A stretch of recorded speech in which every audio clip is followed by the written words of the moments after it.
నిదురబో నా సక్కు నిదురబో దేవి, కిక్కు తగ్గక ముందే తొక్కలో నిదురా. జో జో జో. సరిగ్గా నొక్కు. పొద్దుపోయింది, పడుకోండి. నాకు తెలుసు కానీ నువ్వు సరిగ్గా నొక్కు. ఏమండి?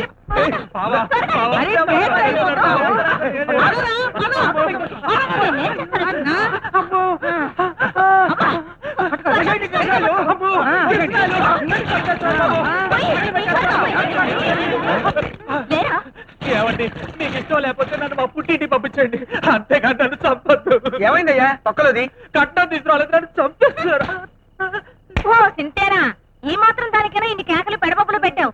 ఏ పిచ్చుకోకో ఖర్చుందనుకుని అనవసరంగా వచ్చావు. పదండి పదండి. బావగారు, అన్నయ్య గారు, అయ్యో. ఒరే ఏర్బాబు, మంచి పనిలో ఉంటుండగా డిస్టర్బ్ చేసావు కదరా. This is too bad to worst. బావగారు, నోరు మీరా ఇంకా అరుస్తారెందుకు? నాన్న అమ్మో అమ్మో నాయో. ఆగండి, ఏమిటి దారుణం? అడగడానికి నువ్వెవడివిరా?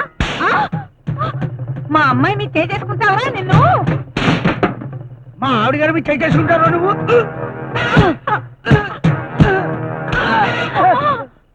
మరోసారి ఇలాంటి ప్రయత్నం చేశారు, పెట్రోల్ పోసి మీ ముగ్గురిని నేను తగలెడతాను. తమ్ముడు గారు, నీకేం భయం లేదు. తీసుకెళ్ళండి తీసుకెళ్ళండి. మద్రాసు వెళ్ళిపోయి ఏ కుమారనో శరవణనో పేరు మార్చేసుకుంటాను. చిచి, అప్పుడు సినిమా తీస్తాను రా. వెంటనే మనోళ్ళు వచ్చి రీమేక్లు అంటూ తయారవుతారు. ఇది బాగుందిరా. చిచి, తెలుగు ఫిల్మ్ ఇండస్ట్రీ అంటే ఎంత లోపు అయిపోయిందిరా. రేయ్, నేను మాత్రం రీమేక్లు తమిళ డైరెక్టర్స్ తో పని చేయండి. ముందే చెప్పేస్తున్నా. అలాగే బాబు, ఎప్పటికే టీ బాకి 150 రూపాయలు అయింది. డబ్బులు ఎవడెత్తాడు బాబు? మీ బాబా? ఇదిగో మీకు కుట్లు కూడా ఏమన్నా.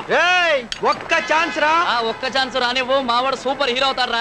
అప్పుడు ఈ తొక్కలోని బట్టలు అద్దెకిచ్చే షాప్ ఏంటి, బట్టలు కొనుక్కునే షాపే పెట్టిస్తాడు మావాడు. సర్లేవా, నన్ను కూడా మా ఊళ్ళో శోభన బావులో ఉన్నావు అంటే టెంప్ట్ అయిపోయి రైలుకి వచ్చాను. 15 సంవత్సరాల నుంచి మన పరిస్థితి ఇది. అవును రే, మీ ఊళ్ళో మొఖాలు చూసుకునే అద్దాలు అమ్మరా? అమ్ముతారు. 2 ఏళ్ళు ఆగలరా, మీకు ఈ పక్క షాప్ గాడికి ఏం చెప్తారా? నీ ఫేస్ కి నా ఫేస్ కి ఏమైనా సంబంధం ఉందిరా? ఈ ఫేస్ వాల్యూ నీకు తెలియట్లేదురా. Face of youth. ఒక బొమ్మ పడింది అనుకో, పడుద్దురా. మీ ఇంటి వాళ్ళు 6 నెలల నుంచి అద్దె ఇవ్వట్లేదని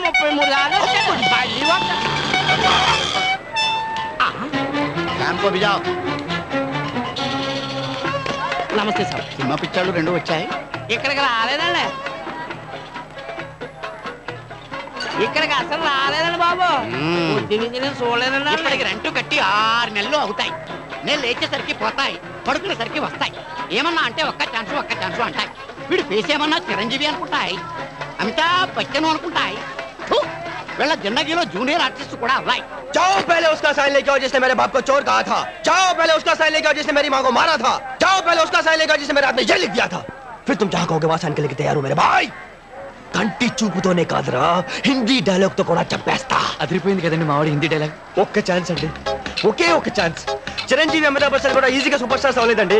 వస్తున్నారు, చీకొట్టించుకున్నారు, మీలాంటి వాళ్ళు రెడ్లకు కొట్టారు.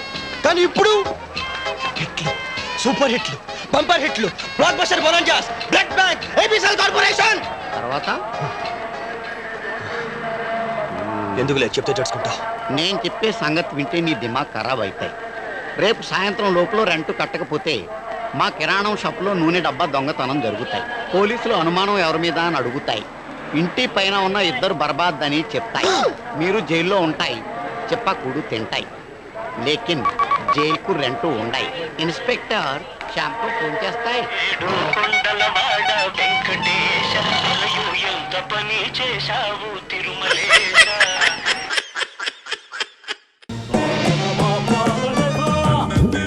ఎవరు బాబు మీరు? ఐఎమ్ జయసూర్య, క్రియేటివ్ మ్యూజిక్ డైరెక్టర్ని. నేను లేకుండా జరుగుతున్న కళా వైద్యానికి చీఫ్ని. ఏం కాదా? అవునమ్మా, ఈయన మా గురువు గారు. ఏమో కాలే, నేను చెప్పిందేంటి మీరు చేస్తుందేంటి? ఒక ఆర్డర్ పద్ధతి లేకుండా డైరెక్ట్ గా క్లైమాక్స్ వచ్చేస్తారా? ఆర్డర్లోనే చేశాం గురూజీ. ఏం ఆర్డర్లో చేసావు? ఆర్డర్ అని చెప్పసలు కళ్యాణి రాగం వాడితే కాళ్ళు రావాలి, కీరవాణి రాగం వాడితే కీళ్ళు రావాలి. మరి షుగర్ పోవాలంటే ఏ రాగం వాడాలో? మీ మిడిమిడి జ్ఞానంతో కీలకమైన విషయాన్ని మర్చిపోతున్నారు. ఏంటి గురుజీ అది? స్పర్శ, ది టచ్. రోగికి ఏ స్పర్శ లేనప్పుడే ఆఖరి రాగం పాడాలి. ఏ మాత్రం స్పర్శ ఉన్నా వైద్యం వికటించి రోగి కాళ్ళు శాశ్వతంగా చచ్చుబడిపోతాయి. నాకు స్పర్శ లేదు గురుజీ. ఆ విషయం చెక్ చేసి చెప్పాల్సింది నేను నాన్న. ఎక్కడికి వెళ్తున్నాడు?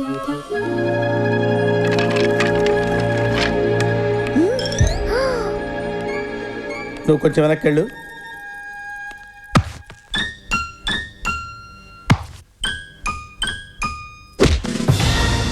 ఉందా? నువ్వు వెనకెళ్ళవా? అలాగే. ఎలా ఉందా? లేదు. లేదా?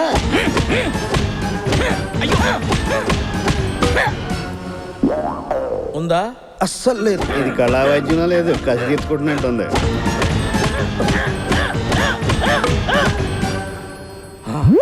అది నువ్వు ఏడుస్తున్నావు. నీకు స్పర్శ ఉంది. ఏడుతలేదు గురుజీ. మీరు నా మీద చూపించిన అటెన్షన్ కి టెన్షన్ తో కన్నీళ్ళు వచ్చేసి.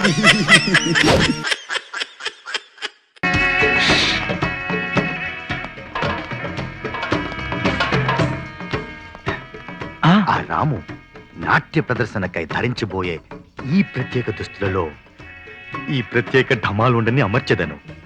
పెట్టెలో కలరా ఉండలు పెట్టినట్లు బట్టల్లో డమాలుండలు పెట్టడం ఏమిటి స్వామి? ఈ ఢమాలుండని ఇచ్చట ఉంచి తదుపరి నిష్క్రమించదము. వెలుపలి నుంచి మీటు నొక్కెదము. ఢమాలుండ పేలును, రాము ఢమించును. డమించురా? ఈ పదప్రయోగాడి తండ్రి. డమించును అంటే శ్రీవారి భాషలో మరణించును అని అర్థం రా. ఉత్కు ఉత్కు ఉత్కు పిండు పిండు. పదండి. మాస్టర్ గారు పడుంకాయ. ప్రేక్షక మహాశయులకు నమస్కారం. ఈ వసంతోత్సవాల సందర్భంగా కుమారి లతా బృందంచే నృత్య ప్రదర్శన మరికొద్ది క్షణాల్లో ప్రారంభం కానుంది.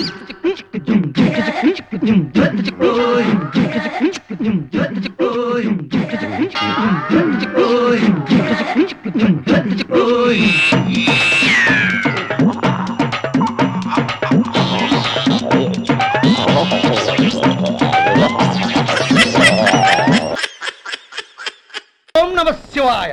జంగమ దేవర్లం, ధర్మప్రభువులు, దానం చెయ్యండి. ఏమన్నావు? దానం చెయ్యండి అన్నాను. నన్నేమన్నావు? ధర్మప్రభువులు అన్నాను. ఒరే సొంటి, సాము 4 ఇడ్లీ కట్టి. ఆహా ఆహా, దానకన్నా తమలాంటి వారు ఉండబట్టే దేశంలో అప్పుడెప్పుడైనా వర్షాలు కురుస్తున్నాయి.